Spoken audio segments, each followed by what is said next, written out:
کنگره‌یا دویمین یا یکیتیا پارێزەرên Bakur û Rojhilatê Sûriyê dibin rûşmeya parêzerî peyameke bîngehê teqizkirina nirxê civaka xwezayî hatin darxistin.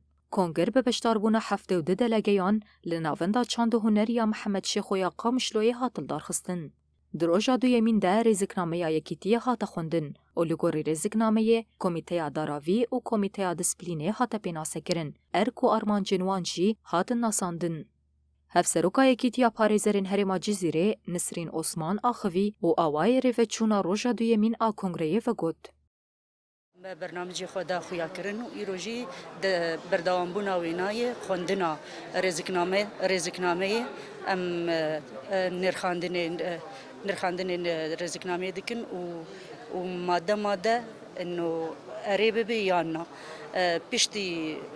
پشتی رزقنامه و هل بجارتنن هفسروک یکیتیا پارێزەران چه ببل سر استا باکور روجلات سوری و هل بجارتنن لجنا دیسپلینه و هل بجارتنن لجنا چاودێریya مالی پشتی وینا و بیان ختامی ج پارێزەرê باکور روجلات سوری به اری کرن و ام وی هاوی برنامجی خوی سر کنفرانسی خوی سر استا دروجا ام بداوی دکن.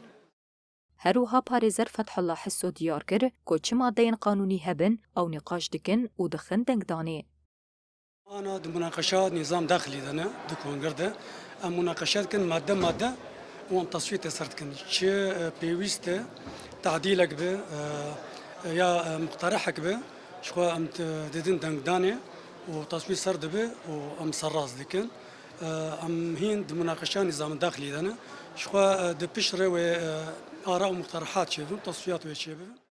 Kongreya duyemîn ya yekîtiya parêzeran bi hilbijartina hevserokatiya yekîtiyê, rêveberiya diravî û çalakkirina Komîteya Displînê bidawî bû.